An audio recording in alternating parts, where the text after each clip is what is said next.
Hello everyone, welcome on YouTube channel math bakers. कैसे हैं आप सभी। तो हम लोग बात कर रहे हैं D+B में PYQ सीरीज़ को लेते हुए। क्लास नंबर ये 49 है। इससे पहले 48 क्लास हो चुकी है हम लोगों की, जिसमें हमने सिर्फ PYQ किए हैं अलग अलग पेपर के। ठीक है, जैसे 2024 के पेपर कर लिए हैं हमने, प्लेलिस्ट बनी हुई है। 2023 के पेपर कर लिए हैं, प्लेलिस्ट बनी हुई है। 2022 के पेपर कर रहे हैं। ठीक है, इसमें हमने TGT PGT किए थे। ठीक है, और इसमें जो कर रहे हैं 2022 में जो कर रहे हैं हम लोग GS जूनियर सेक्रेटरीट असिस्टेंट के पेपर कर रहे हैं। ठीक है, प्लेलिस्ट तीनों की बना दी है।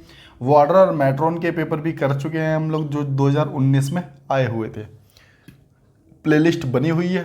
पेपर चाहिए किसी को PDF फॉर्म में, तो जाओ जाके टेलीग्राम लिंक दिया हुआ है डिस्क्रिप्शन में, वहाँ से ग्रुप को ज्वाइन कर लोगे। जितनी भी PDF आती हैं अपने पास, सारी की सारी वहीं अपडेट हो जाती है। ठीक है, तो किसी को वीडियो नहीं देखनी, सिर्फ PDF से काम चलाना है, या फिर अन्य सब्जेक्ट भी देखने हैं, इंग्लिश, हिंदी, GS, रीजनिंग, तो वहाँ से पेपर को देख के आप पूरा पेपर देख सकते हैं कि पेपर कैसा आया हुआ था। इतनी बात क्लियर है। ठीक है, साथ ही साथ मैं आप लोगों को ये भी बताना चाहता हूँ। ठीक है, वैसे तो आप लोग ये बात जानते हो कि PYQ कितने इम्पोर्टेंट हैं हम लोगों के लिए, है ना। बहुत ज़्यादा इम्पोर्टेंट है, इसीलिए मैं हमेशा जोर देता हूँ कि अब मैथ्स में कुछ करो ना करो, PYQ कर लो। 4-5 साल के अगर आपने PYQ कर लिए हैं तो आपको जल्दी से कोई दिक्कत नहीं आने वाली। बात क्लियर है। खैर, चलते हैं हम अपने क्वेश्चंस को देखते हैं। ठीक है, 2 पेपर कर लिए हैं, ये तीसरा पेपर है हम लोगों का, है ना।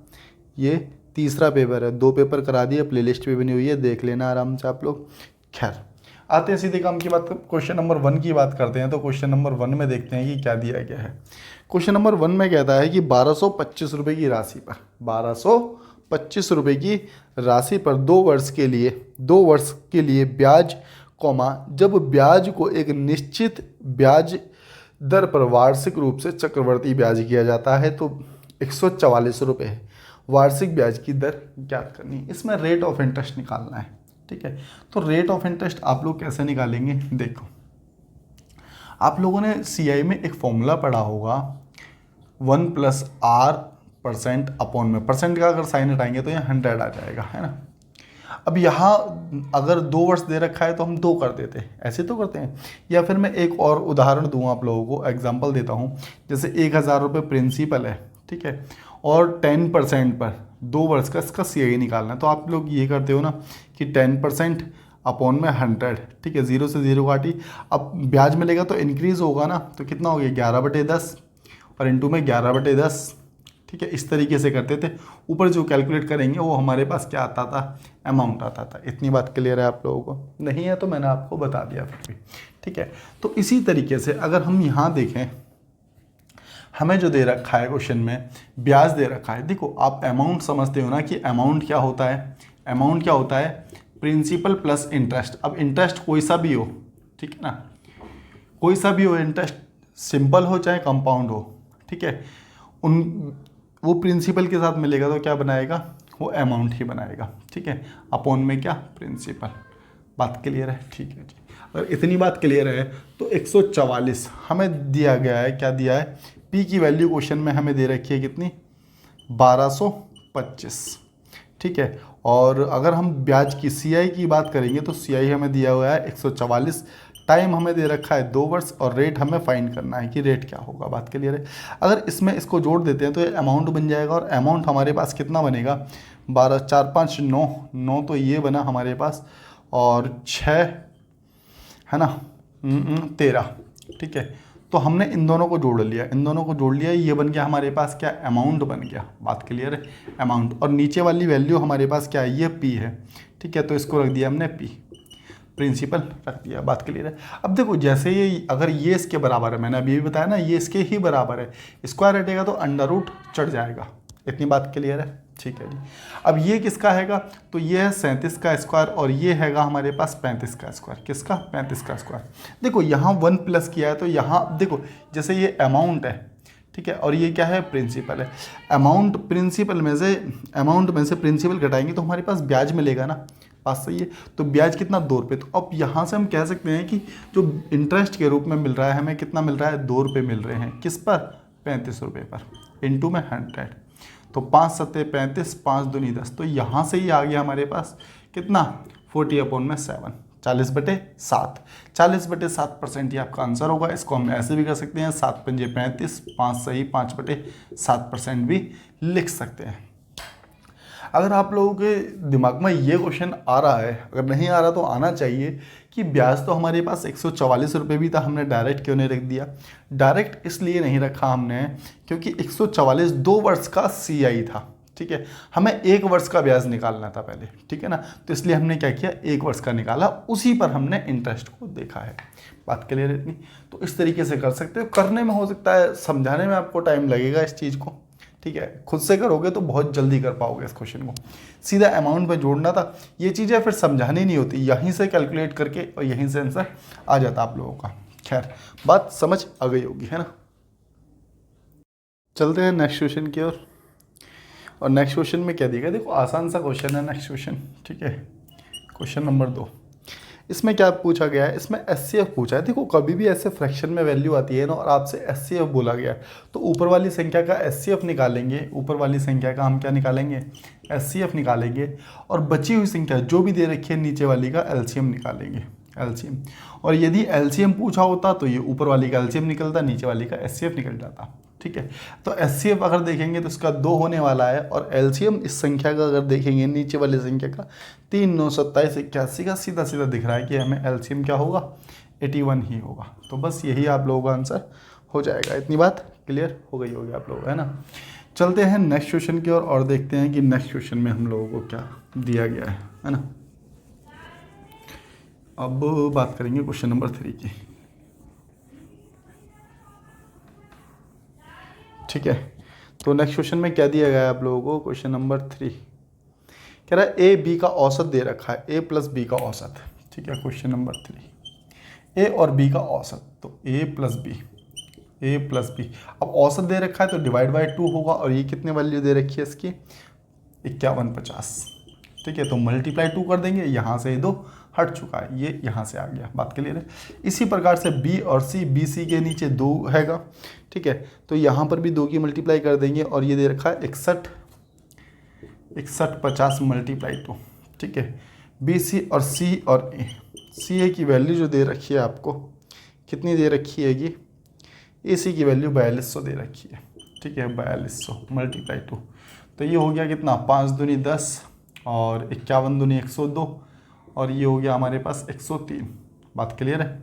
एक 0 एज इट इज़ तो पहले ही आ गई थी ना, नहीं आई ना, आ गई, ठीक है। इसको कर लेंगे तो ये हो जाएगा कितना 1230, ठीक है, एक 0 इसकी भी आ गई तो 12300 हो जाएगा, और ये हो गया कितना 8400। इतनी बात आप लोगों को क्लियर हो गई होगी। अब हमने क्या करना है, अब हमें ना जोड़ देना है ना, तो इसको सही से लिख लेंगे एक बार। कितना था हमारे पास ये 0, 5 दूनी 10 और 2 एकम 2, 2 और 1 3 हो गया, 6 दूनी 12, है ना, ये तो आएगा 12300, है ना। हाँ ठीक है, और ये 8400 हो गया, ठीक है। अब इनको जोड़ लेते हैं एक बार, तो 0 0 आ गया और 0 0 ये आ गया, है ना, और 4 3 7 3 3 6 4 10 हो गया, यहाँ पर 8 2 10 10 और 1 11 हो गया, 1 2 2 और 1 3 हो गया।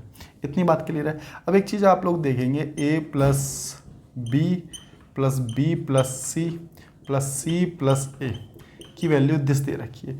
अब ये A B B C C सारे डबल डबल हो गए हम लोगों के पास, सारे क्या हो गए डबल डबल हो गए। तो हम इसको क्या ऐसे लिख सकते हैं क्या, हम इसको देखना, हम इसको ऐसे लिख सकते हैं क्या कि 2A plus B plus C बराबर दिस। यहाँ से 2 से काटेंगे तो A प्लस B की वैल्यू निकल के आ गई, A B C की वैल्यू निकल के आ गई, कितनी हमारे पास ये आ जाएगी हमारे पास A plus B plus C की वैल्यू हमारे पास आ गई, 2 एकम 2 हो गया, है ना, और 2 पंजे 10 हो गया और 2 पंजे 10 हो गया, ठीक है। तो आ गई 15500। ए बी सी की वैल्यू कितनी आ गई 15500। हमसे ए की वैल्यू पूछिए, ए की वैल्यू, तो ए बी सी में से बी सी को घटा दे तो हमारे पास ए की वैल्यू निकल करके आ जाएगी। बात सही है ना। तो ए बी सी की वैल्यू कितनी है हमारे पास, ये है, इसमें से इसको माइनस कर देंगे, ठीक है, कितनी 12300, 300 माइनस करेंगे। अब ये ए बी था, सॉरी ये बी सी था, ABC में से BC माइनस करेंगे तो हमारे पास जो निकल के आ जाएगा वो कितना आ जाएगा 3200। दिख रहा है ना आप लोगों को यहाँ तक, कितना आ गया 3200, बिल्कुल ठीक है। तो 3200 ही हम लोगों का क्या हो जाएगा, आंसर हो जाएगा किसकी, बी की वैल्यू। तो आप लोग इतनी बात समझ गए हैं, तो चलेंगे नेक्स्ट क्वेश्चन की और देखते हैं कि नेक्स्ट क्वेश्चन में आप लोगों को क्या दिया गया है ना।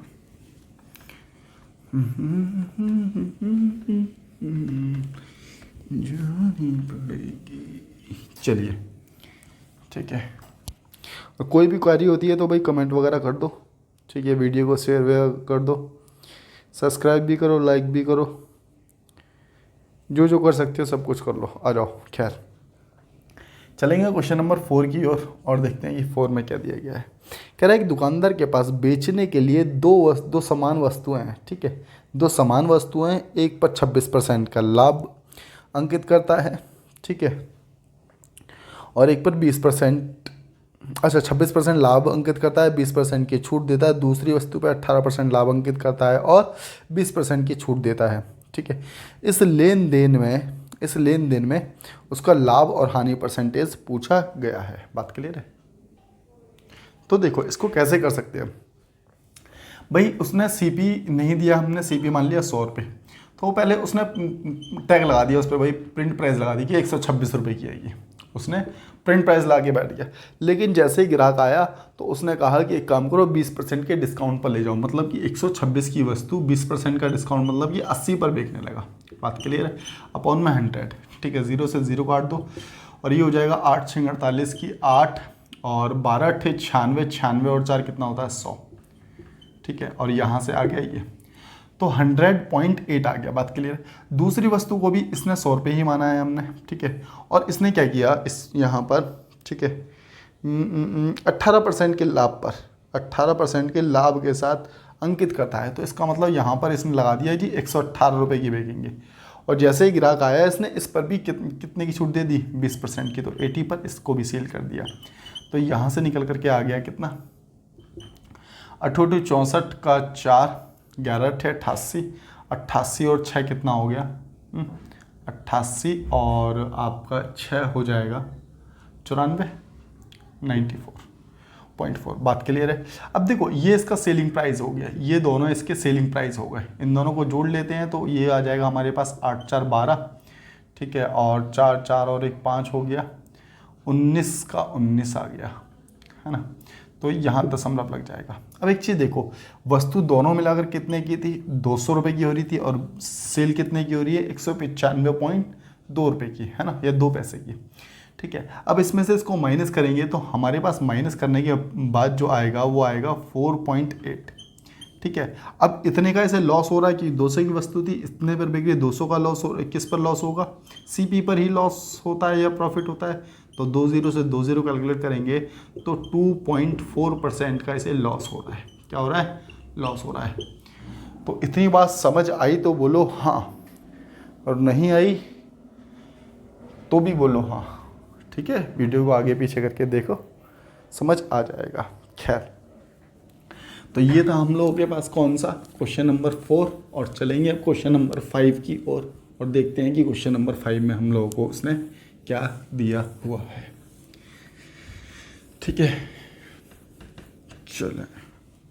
चलिए ठीक है, तो बात करते हैं क्वेश्चन नंबर 5 की। देखो क्वेश्चन नंबर 5 बेहद आसान है मेरे हिसाब से, मुझे नहीं लगता किसी को कराना चाहिए ये क्वेश्चन, है ना। चलो करा ही देते हैं यार, क्या है इसमें, कुछ भी तो है नहीं, ठीक है। तो 10 मल्टीप्लाई में 1000, ठीक है, minus 10 plus 200 divide by this. अब इसको इससे पहले डिवाइड करते हैं, ना बोर्ड मास से हम डिवाइड किया तो ये हमारे पास आ गया कितना 20। फिर उसके बाद मल्टीप्लाई देखेंगे, ये 100 है, मल्टीप्लाई देखेंगे तो ये हो गया हमारे पास कितना 1000, ठीक है। अब 1000 में पहले 20 जोड़ेगा, माइनस बाद में होता है बोर्ड मास से, है ना। अरे बोर्ड मास का नियम जानते हो ना, बोर्ड मास, ठीक है, MAS। देखो bracket of divide multiply add और सब्ट्रैक्ट, ठीक है। तो इसको जोड़ लेंगे यहाँ पर 20 को, इसमें से 10 माइनस कर देंगे तो हमारे पास आ जाएगा 1010 ही हमारे पास आंसर हो जाने वाला है।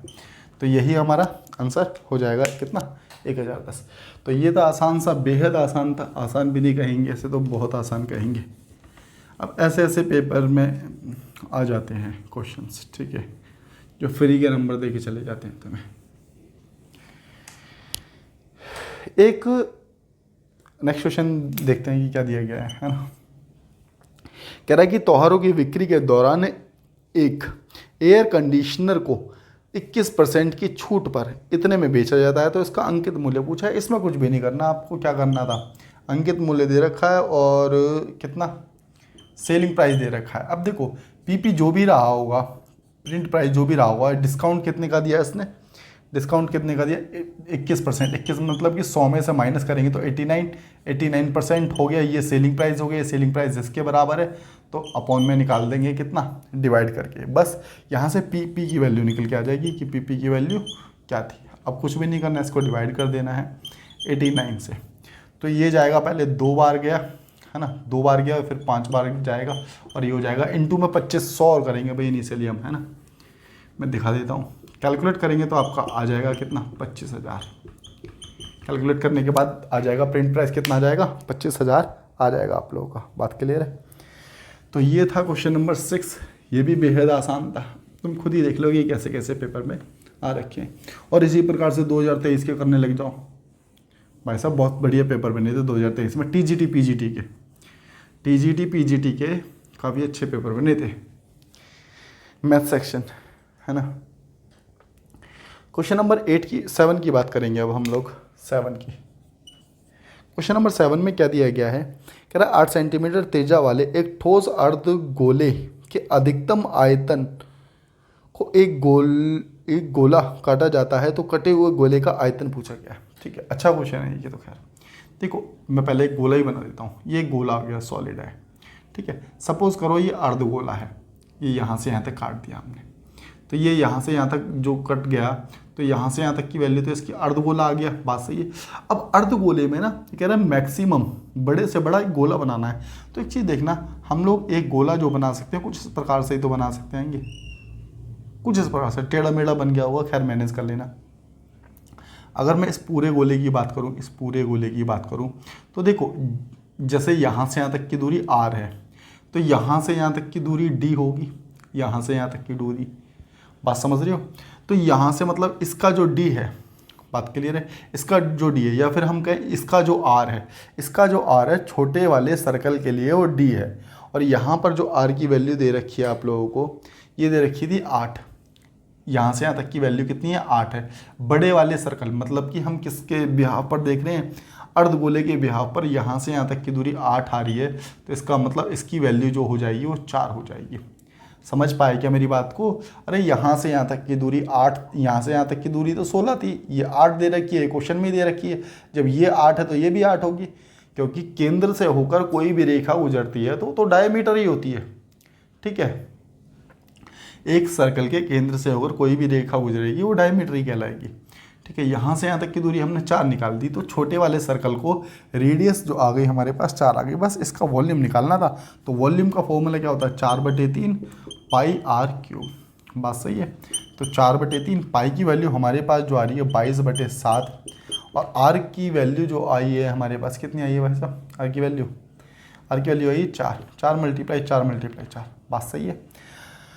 अब देखो ये अप्रॉक्स में जाएगा। अब मैं इसके साथ साथ ऑप्शन भी देख लूँगा, क्योंकि कुछ भी कटने वाला नहीं है। मैं इसको अप्रॉक्स में कर लेता हूँ। जैसे 7 या 21 या 22 था, वैसे था तो 22, लेकिन हमने 21 ही मान के हटा दिया। 4 × 16 × 64 × 256।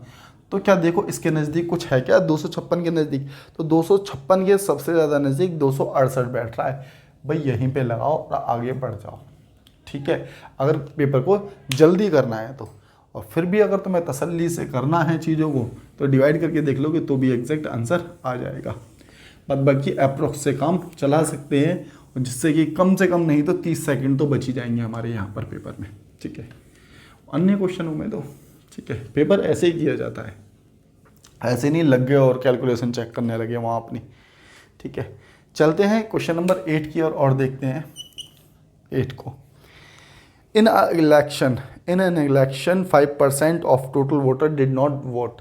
5% लोगों ने तो अपने वोट ही नहीं दिए। हम मान के चलते हैं कि टोटल वोट कितने थे, 100% थे, 5% ने तो अपने वोट ही नहीं डाले, तो इसका मतलब 5% ने नहीं डाले तो बचे हुए 95% लोगों ने वोट डाले हैं।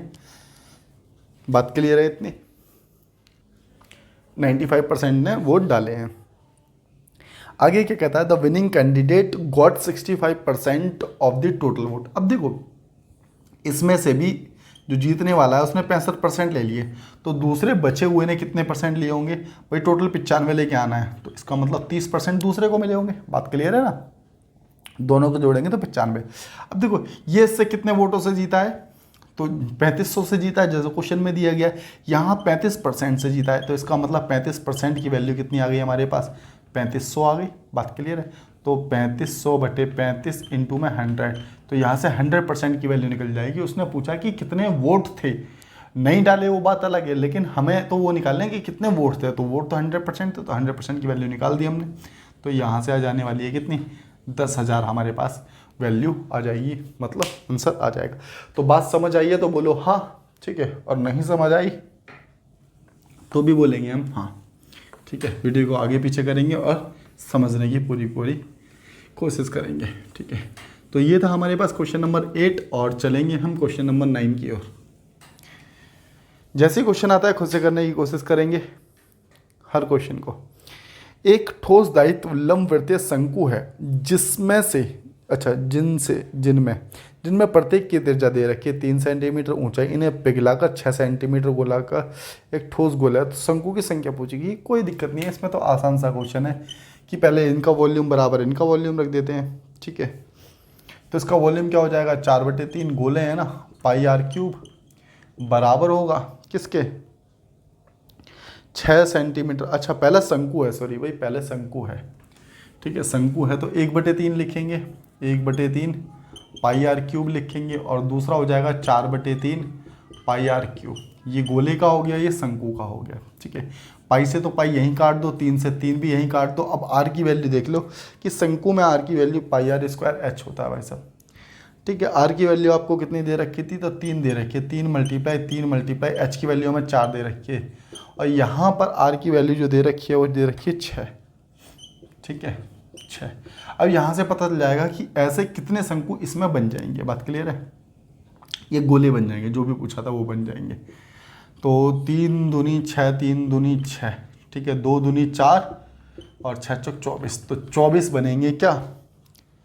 शंकु 24 बन जाएंगे। बात क्लियर है? तो यही आप लोगों का आंसर हो जाएगा क्वेश्चन नंबर 9 का। आज की क्लास का लास्ट क्वेश्चन देखते हैं, जल्दी से क्वेश्चन को करने की खुद से कोशिश कर लो भाई। तो बहुत सारे क्वेश्चन कर लिए आप लोगों ने, आ जाओ। हाँ सही क्वेश्चन है भाई, ये नंबर सिस्टम से हैगा। देखो कह रहा है कि जब n को 8 से विभाजित किया जाता है, जब एक संख्या है, एक संख्या को n को 8 से विभाजित किया जाता है। देखो इसको ऐसे करना, कोई टेक्निक बेसिक से ही बहुत अच्छे से कर लोगे। n संख्या इसको 8 से विभाजित किया जाता है, तो रिमाइंडर जो बचता है वो 6 बचता है। जो रिमाइंडर जो बचेगा वो 6 बचेगा। यहाँ पर एक चीज़ बताना, अगर इस n की जगह ऐसी संख्या भाई 8 से तो पूरी जाएगी, 6 रिमाइंडर बचेगा, तो इसका मतलब 8 6 14, तो n के बदले तो यहाँ 14 रहा होगा। बात समझ पा रहे हो?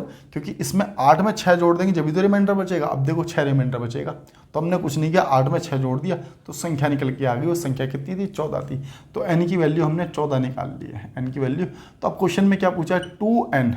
क्वेश्चन में बोला गया है क्या 2n को 8 से डिवाइड करते हैं, 2n को 8 से डिवाइड करते हैं। तो इसका मतलब 2 × 14 को अगर हम 8 से डिवाइड करते हैं तो रिमाइंडर कितना बचेगा? तो 14 दूनी 28, 28 को अगर हम 8 से डिवाइड करेंगे तो आप लोग भी ये बात बता सकते हो कि 8 × 24, तो रिमाइंडर जो बचेगा वो हमारे पास कितना बचने वाला है? 4। दिख रहा है क्या? नहीं दिख रहा तो मैं बोल तो रहा हूँ, आप लोगों को सुन लो, ठीक है। तो बोलो यहाँ तक की बात आप लोगों को समझ आई? बात क्लियर है ना? तो आंसर जो हो जाएगा हमारा कितना हो जाएगा? 4। तो आज के लिए इतना ही बहुत है, बाद बाकी मिलते हैं नेक्स्ट वीडियो में। वीडियो को शेयर कर सकते हैं, लाइक कर सकते हैं, अपना फीडबैक दे सकते हैं, ठीक है। कैसी लग रही है वीडियोस ये बात भी आप लोग बता सकते हैं, ठीक है। चलिए मिलते हैं नेक्स्ट वीडियो में, तब तक के लिए tata bye bye, see you and take care of you.